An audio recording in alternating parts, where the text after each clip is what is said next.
Olá, pessoal! Como nós combinamos, a gente vai falar um pouquinho sobre carga formal.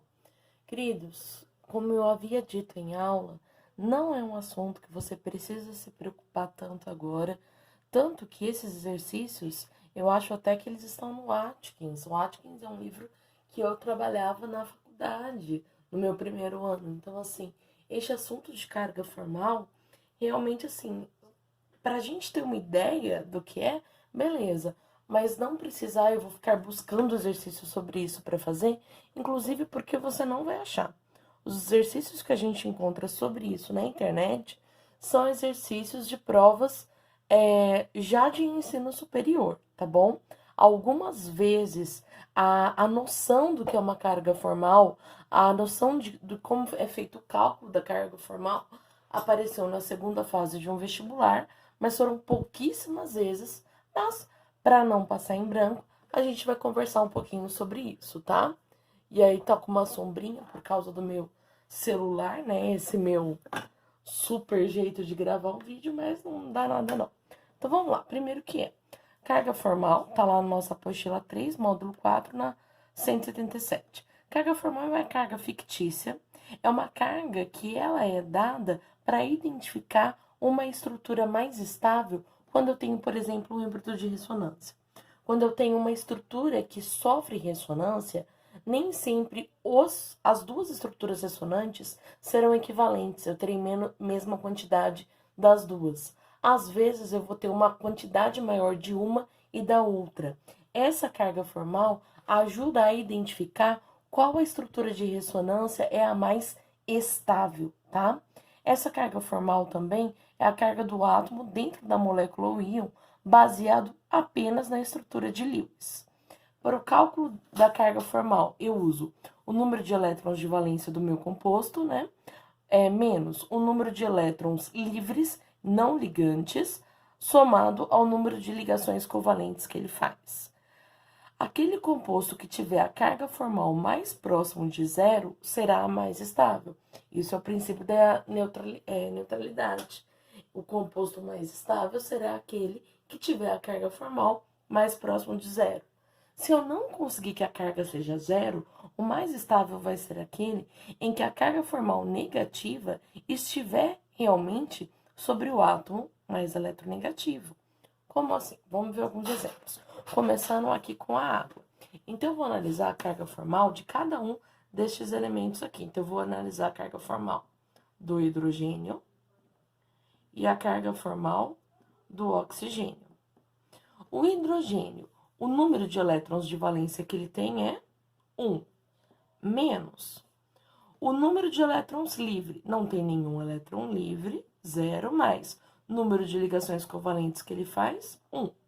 Então, eu tenho que aqui vai ficar 1 menos 1. A carga formal do hidrogênio vale 0. A carga formal do oxigênio. Número de elétrons de valência. Oxigênio é família 6A, 6. Menos número de elétrons não ligantes, 4. Mais número de ligações covalentes que ele faz, 2. 6 menos 6, 0. O fato desse composto aqui apresentar essas cargas formais zero significa o quê? Que é um composto estável, que é um composto que tem uma certa estabilidade. Por quê? Porque eu consegui ver, mesmo por essa carga formal fictícia, eu consegui chegar nesse resultado zero, tá? Para o CO2. Então, aqui, vou analisar a carga formal do O e a carga formal do carbono. Do O, ele é da família 6A-. Ele tem 4 elétrons livres. O parênteses está aqui, um pouquinho só.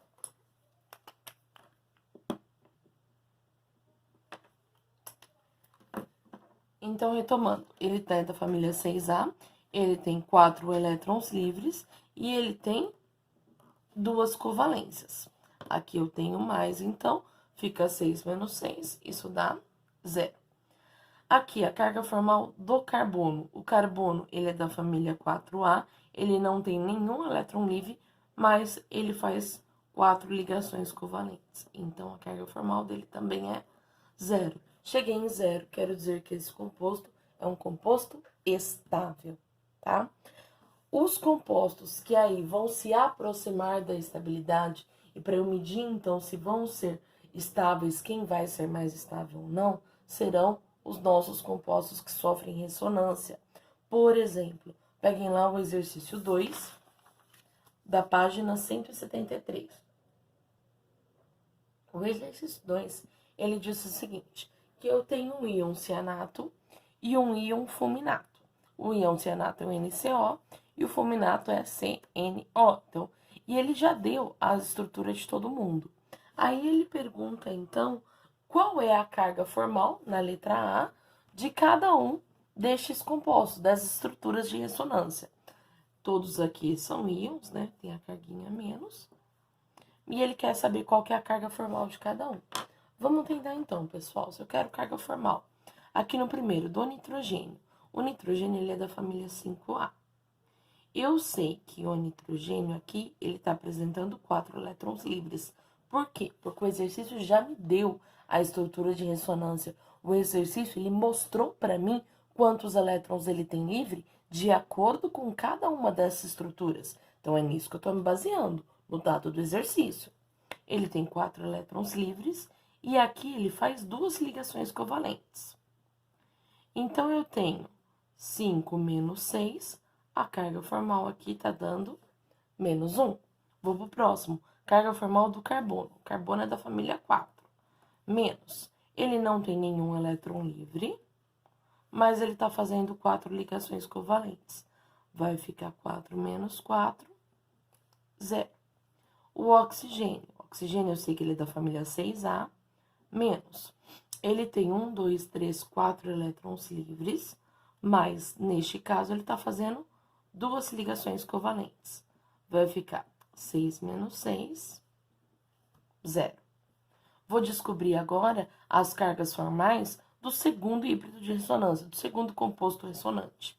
Tenho aqui do nitrogênio. Nesse caso, eu sei que o nitrogênio sempre vai ser da família 5, carbono 4, oxigênio 6. Então, essa parte aqui não muda. O que muda é o tipo de ligação que ele está fazendo e quantos elétrons ele vai ter livre. No caso do nitrogênio, eu tenho 2 elétrons livres, mas ele está fazendo 3 ligações. Então, eu vou ficar com 5 menos 5, 0. No segundo caso, eu tenho aqui o carbono. O carbono, ele é da família 4A, menos. Não tem nenhum elétron livre, mas ele tem 4 ligações covalentes. Vai ficar 4 menos 4, que vai dar 0. No caso do oxigênio, o oxigênio, ele está com 6 elétrons livres, 6, mais uma ligação covalente que ele está fazendo. Vai ficar, então, 6 menos 7, menos 1. O próximo, do NCO, que é o íon cianato. Nitrogênio tem 6 elétrons livres, mais uma ligação covalente. Vai ficar 5 menos 7, menos 2. No caso do carbono, família 4, nenhum elétron livre, mais 4 ligações covalentes, isso vai dar 0. E no caso do oxigênio, ele está com 2 elétrons livres nesse caso, mas ele está fazendo 3 ligações. Então, eu tenho 6 menos 5, 1 positivo. Tudo bem?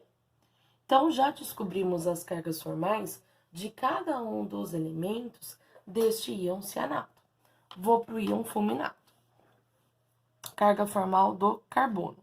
Se você acha que já entendeu o que consegue fazer, dá um pausa no vídeo e tenta fazer para mim essas cargas formais e ver se chega no mesmo resultado que eu.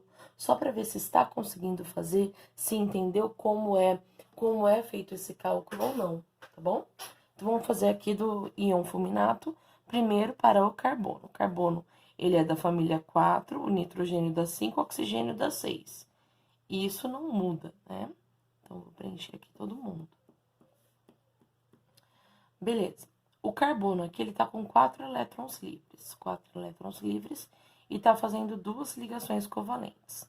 Então, eu vou ter 4 menos 6, aqui eu tenho menos 2. No segundo caso, o nitrogênio tá sem nenhum elétron livre, mas ele tá fazendo 4 ligações covalentes.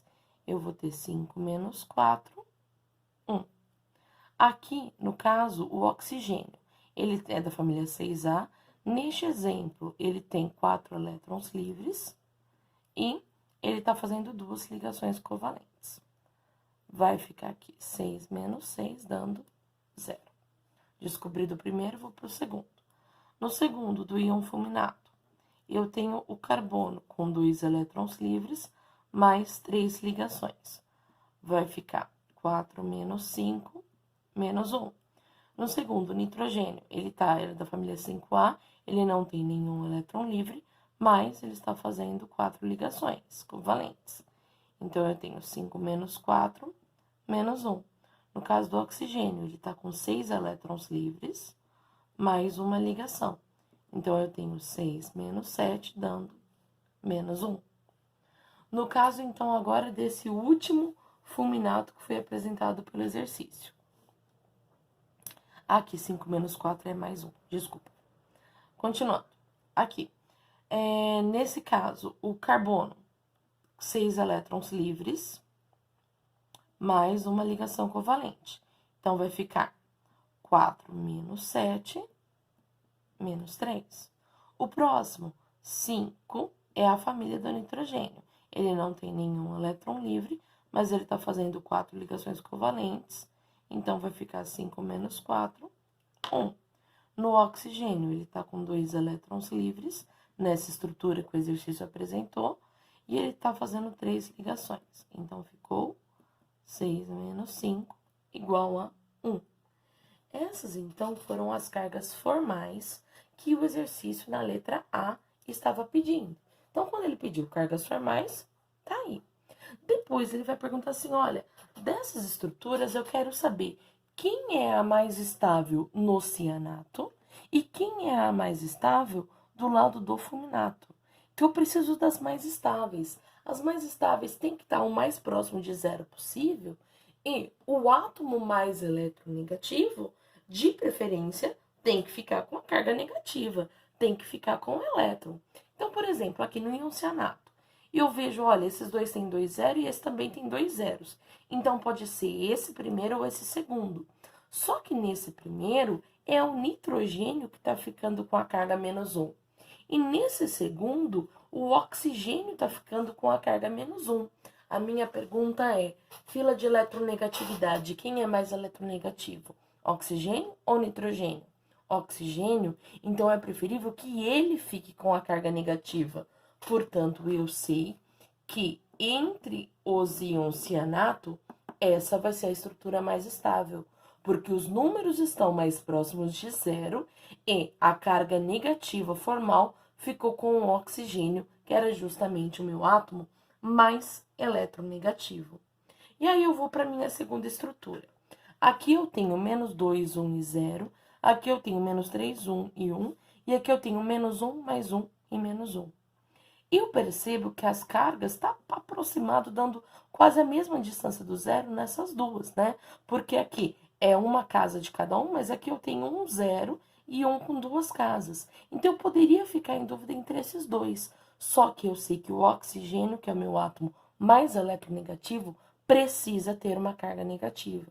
Precisa aparecer no oxigênio a carga negativa, já que ele é o meu átomo mais eletronegativo da molécula toda. Então, a carga formal mais estável, a estrutura mais estável será aquela que a carga formal negativa fica sobre o oxigênio.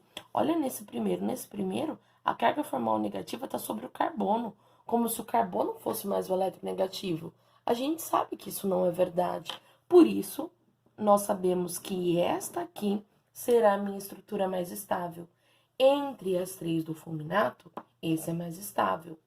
Entre os 3 do cianato, essa é a minha estrutura mais estável.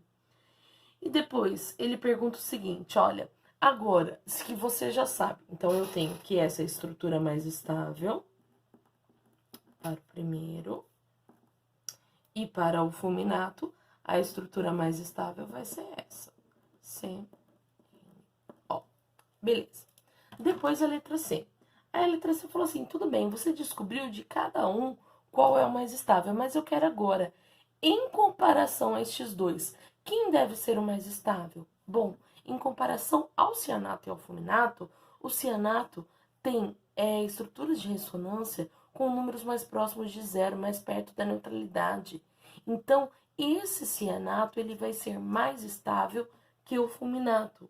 Por quê? Por esse princípio da eletroneutralidade, de ter essas cargas formais igual a zero. Então, eu sei que o íon cianato ele vai ser o mais estável, porque é quem vai ter essas cargas formais mais próximas de zero, obedecendo aquele princípio da eletroneutralidade. Belezinha? Bom, esse foi o exercício 2. O outro exercício que também fala sobre carga formal é o exercício 5. É o exercício 4. Bom, este foi o exercício 2. O outro exercício que também fala sobre carga formal é o 4. Ele vai pedir as mesmas estruturas de ressonância, as mesmas cargas formais. Então, o 2 e o 4, eles podem ser resolvidos desta mesma maneira. Tudo bem? Espero que vocês tenham entendido, que tenha ficado claro. Até mais! Quanto à ordem de ligação, que nós havíamos comentado também em nossa aula, ordem de ligação, o importante sobre ordem de ligação é que, quanto maior a ordem de ligação, menor o comprimento, a distância da minha ligação. Por exemplo, em moléculas diatômicas, quando eu estou comparando moléculas com apenas 2 átomos, se eu tiver H e H, O e O formando O2, ou N e N formando N2, então aqui eu tenho algumas moléculas representadas.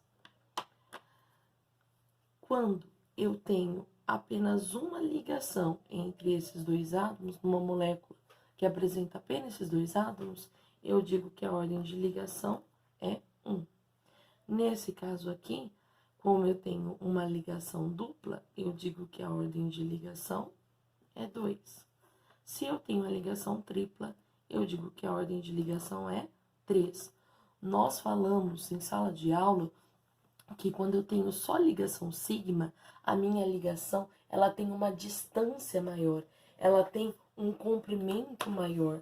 Então, eu sei que essa é a que tem o maior comprimento e essa é a que tem o menor comprimento. Então, a gente percebe que a ordem de ligação e o comprimento são inversamente proporcionais. Aqui eu tenho ordem de ligação crescendo, já o comprimento da ligação está no sentido inverso. Por quê? Porque aqui é só entrosamento frontal de orbitais. Aqui eu tenho frontal mais o lateral, diminua a distância dessa ligação, diminua o comprimento dessa ligação. Aqui eu tenho um frontal e 2 laterais, juntou ainda mais esses meus átomos, diminuiu ainda mais o comprimento da minha ligação. Então, o de mais importante para a gente saber sobre ordem de ligação é isso, que a ordem de ligação é inversamente proporcional ao meu comprimento de ligação. E que para moléculas como essas, a ordem de ligação, quando eu tenho uma ligação simples, vale 1, dupla, 2, tripla, 3, tá? Para quem for fazer faculdade de Química ou faculdade que tem alguns semestres de Química, com certeza você vai voltar a ver esses conceitos de uma forminha um pouquinho mais aprofundada. Vamos falar um pouquinho mais para não desanimar ninguém, tá bom? Qualquer coisa, então, a gente conversa em sala. Até mais, pessoal!